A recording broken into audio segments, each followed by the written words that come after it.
Let us take number 3 of question 2. Rohan's mother is 26 years older than him. Okay,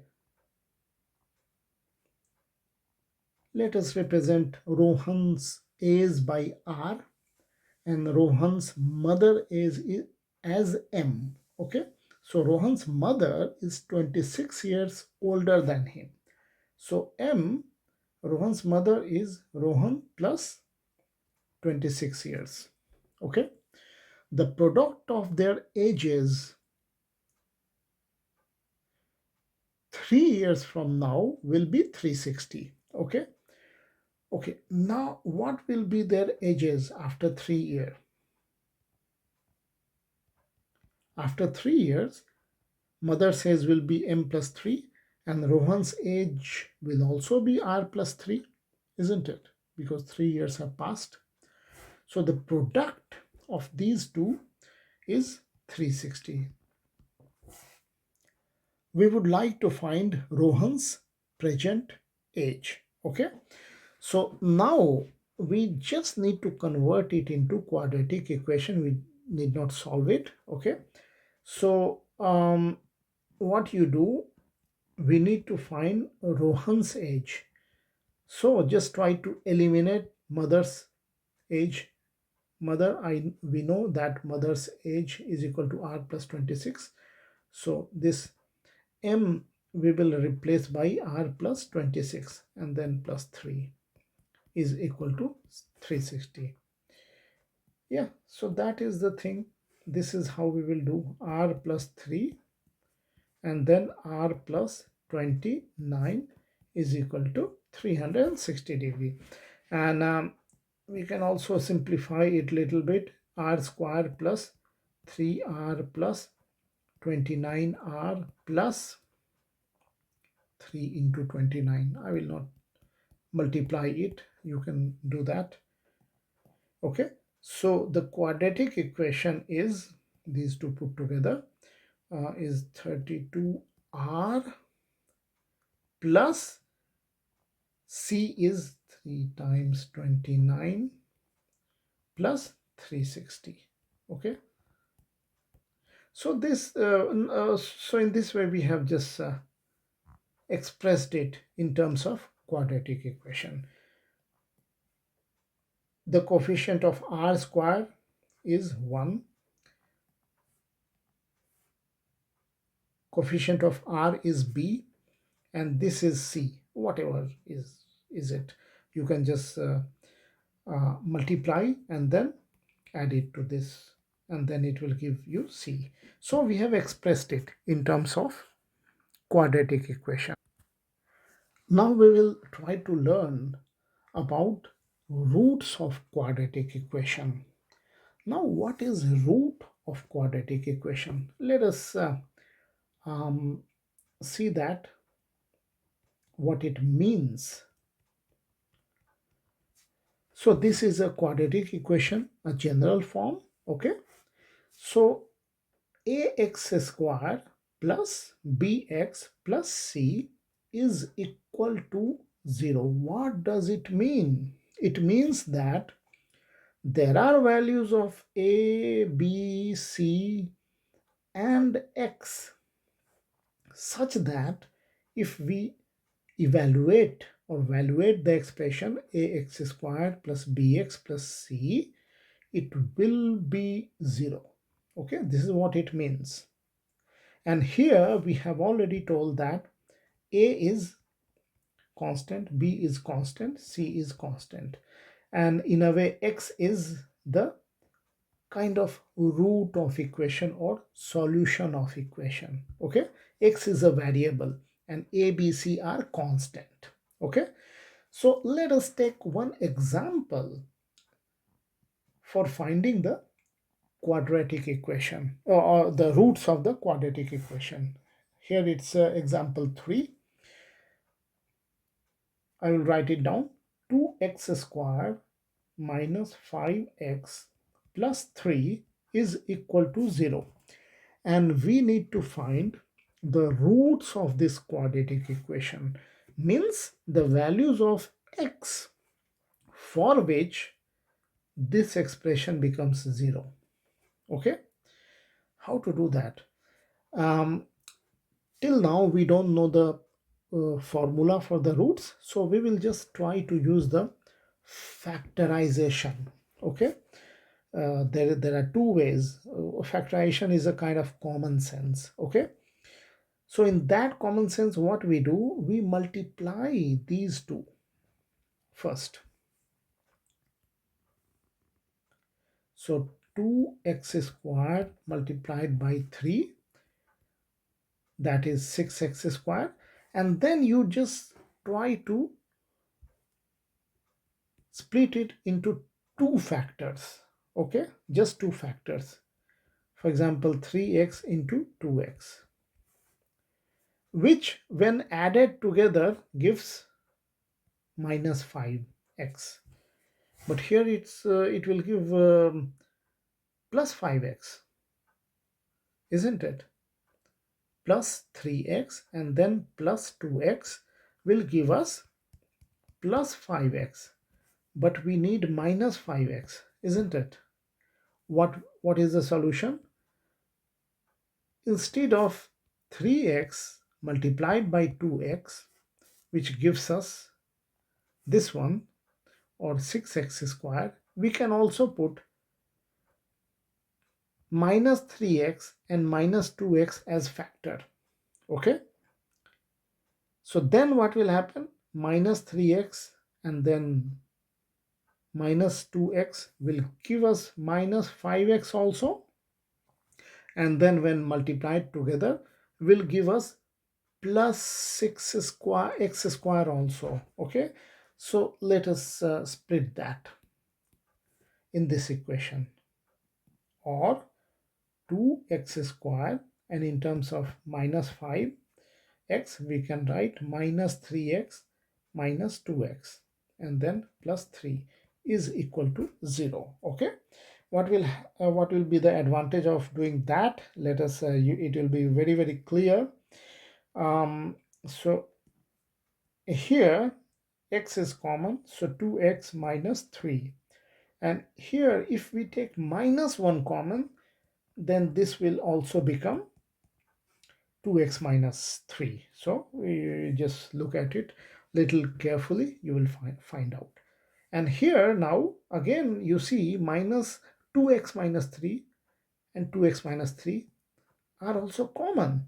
So 2x minus 3 times x minus 1 is equal to 0. So we expressed this original equation in this form. Okay,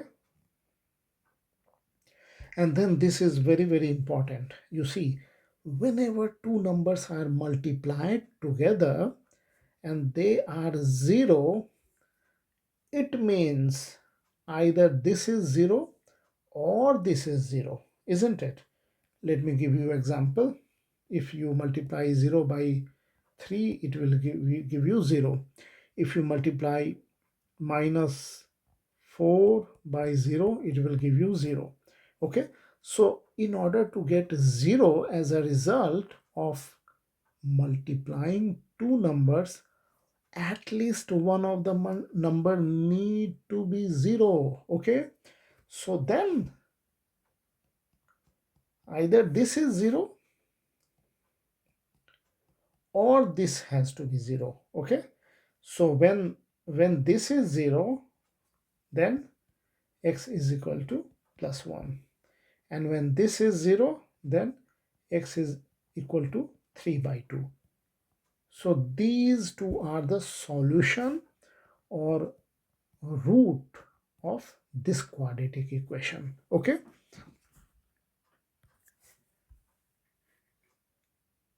let us take another example.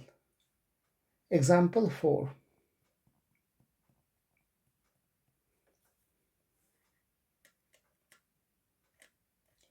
In example 4, it says that the quadratic equation 6x squared minus x minus 2 is equal to 0, And now we need to find out the roots of this quadratic equation.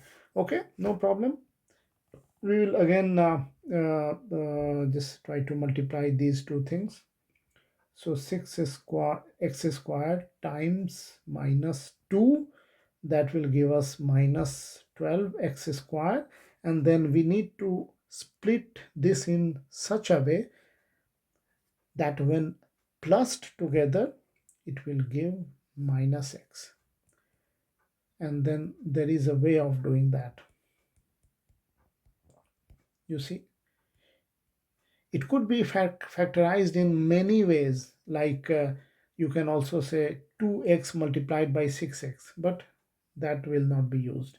Means when two factors added together should give us minus x. So that is this method. Okay, so we will replace minus x by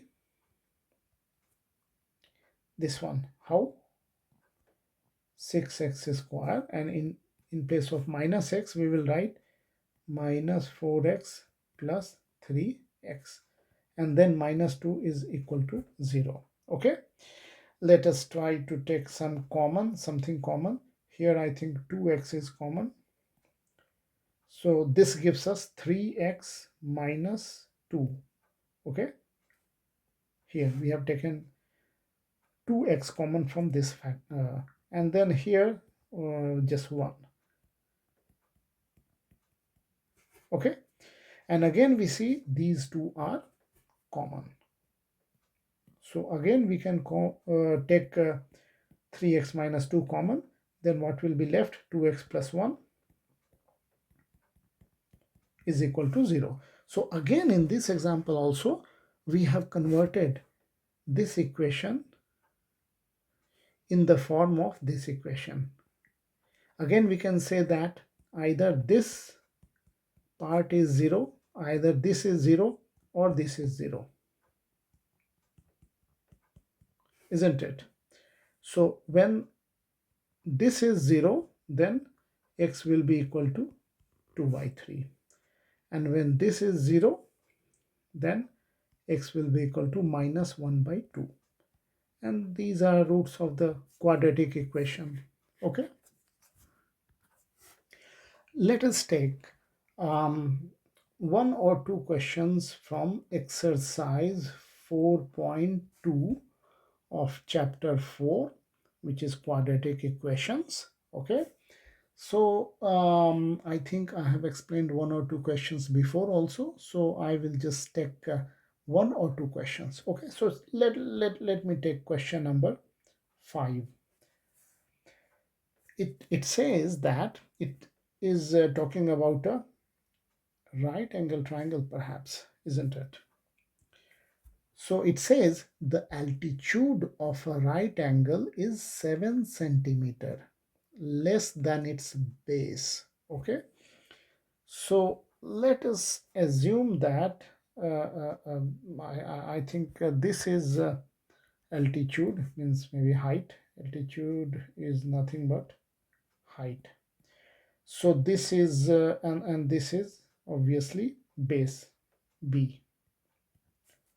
And then it says the altitude of a right triangle is 7 centimeter less than its base. So if the base is B, then the altitude is 7 centimeter less. That means B minus 7. Okay.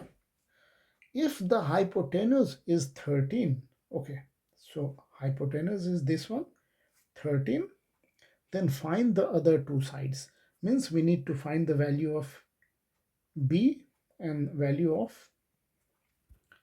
B minus 7, or altitude. Okay, so it's very simple question. We can apply Pythagoras theorem.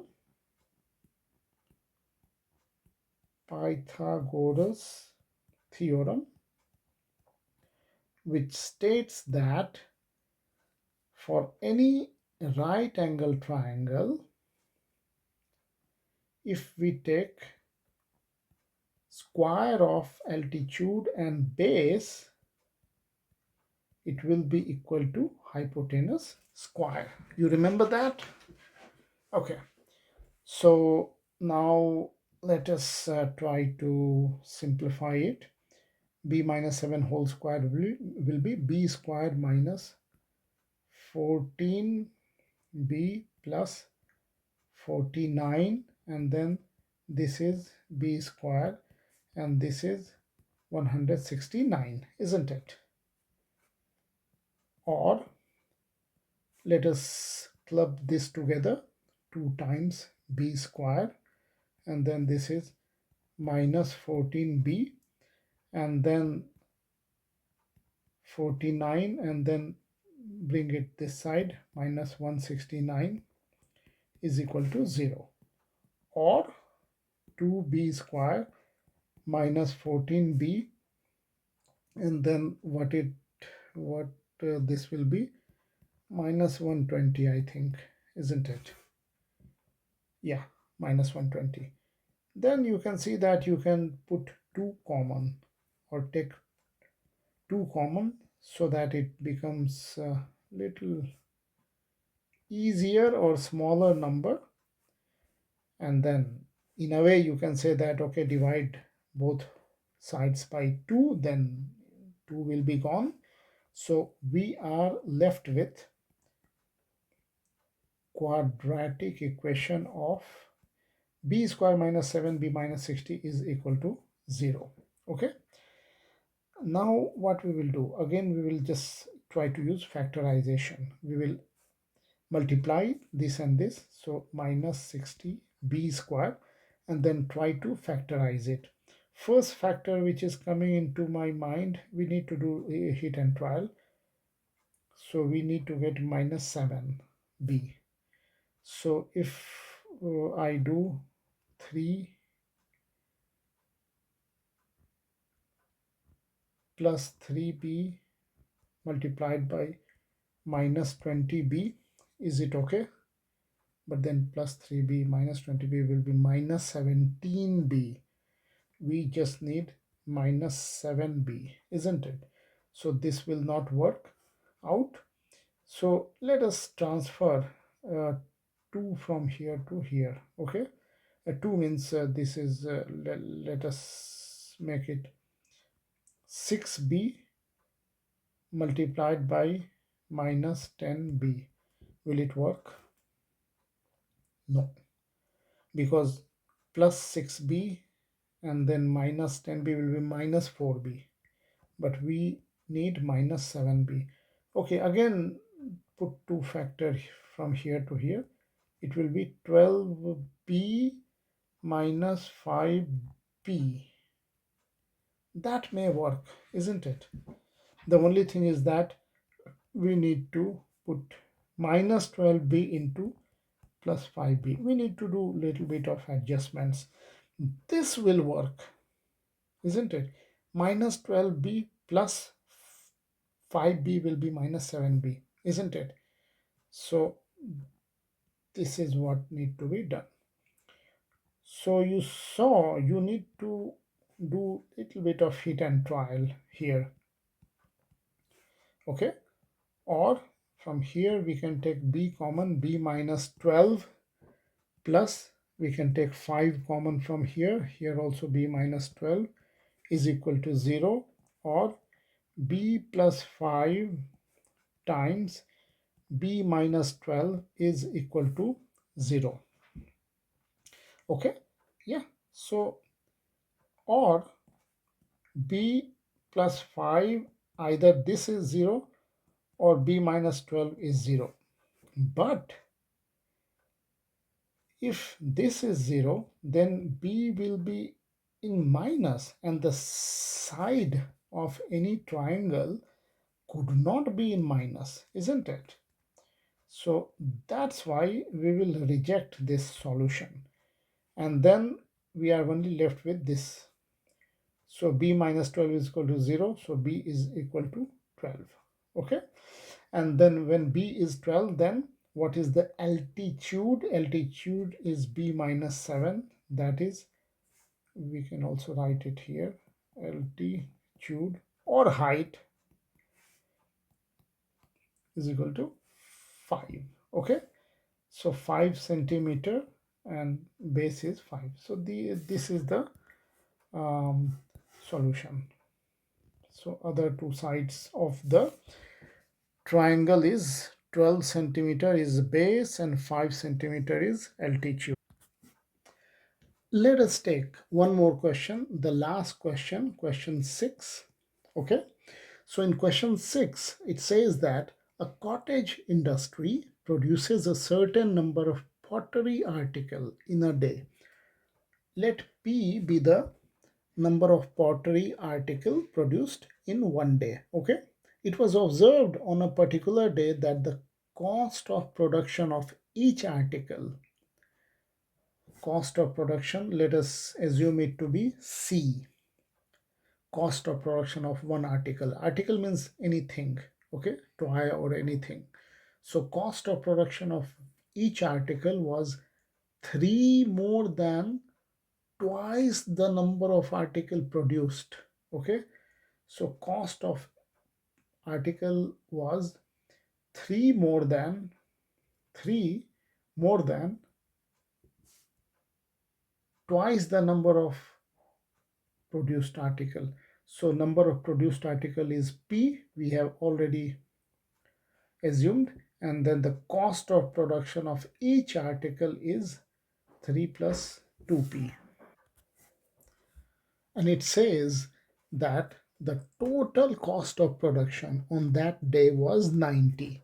Okay, so basically cost of one article was 2P plus 3 and total number of produced article is P. Okay, so what will be the total cost? Total number of article times cost of one article, isn't it? Which is 90 for a particular day. Okay, so this is the equation which we have made. Let us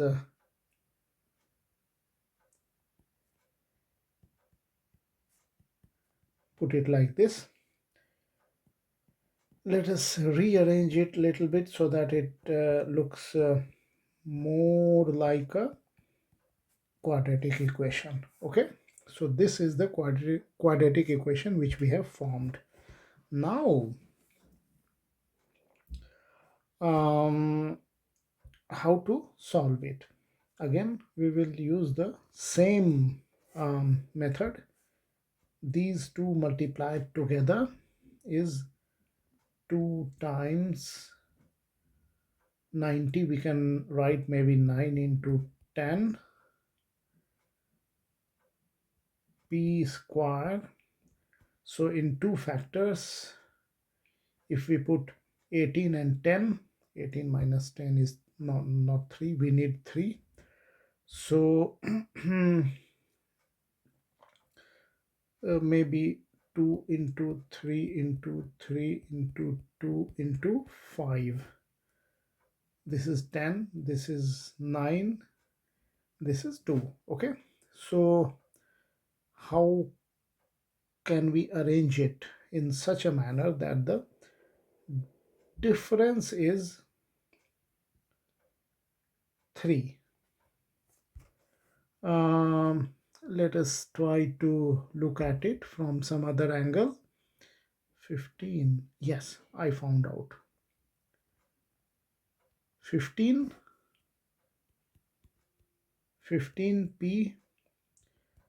multiplied by 2 into 3 into 2, 12p, and we can put minus sign here because overall it was minus. Why? Because this was minus. Okay, so we can write it down as 3p as 15p minus 12p minus 90 is equal to 0. Or now from here we can take p common, so 2p plus 15, and here can we take how much we can take? Maybe minus 6, isn't it? Minus 6, then yeah, this will be 2p plus 15 is equal to 0, or p minus 6 times 2p plus 15 is equal to 0. It means either this is 0 or this is 0. Okay, so p minus 6 is 0, then p is equal to 6, and then here we will get p's value is minus, which could not be acceptable because number of produced article cannot be negative. Okay, so we will take this as a solution. So p is there were 6 articles produced on that day, and then what was the cost of the one article? Cost was this one. C is equal to 3 more than 3 plus 2p. 3 plus 2 times p is equal to 3 plus 12 is equal to 15. So cost of each article was 15 rupees, and total number of articles produced is 6 in number. So that is the solution of this question. Before we go any further to the roots of the quadratic equation, etc., I just wanted to maybe tell a little bit more about this factorization method. Why always we do like that, and then how it works basically. So if we can just try to look little bit into it. Usually we do this factorization in this way, in a way, and then ultimately we is equal to 0, and then we say that x is either minus a or minus b. Okay, let us multiply these two together. X squared plus a plus b x plus ab is equal to 0. Okay, and then if you multiply these two things, you get abx square. Means there could be two factor ax and bx multiplied together, which will give us these two things, which is nothing but this multiplied by this, isn't it? That's why this method works. So basically this method is the factorization method to solve quadratic equation is based on this equation.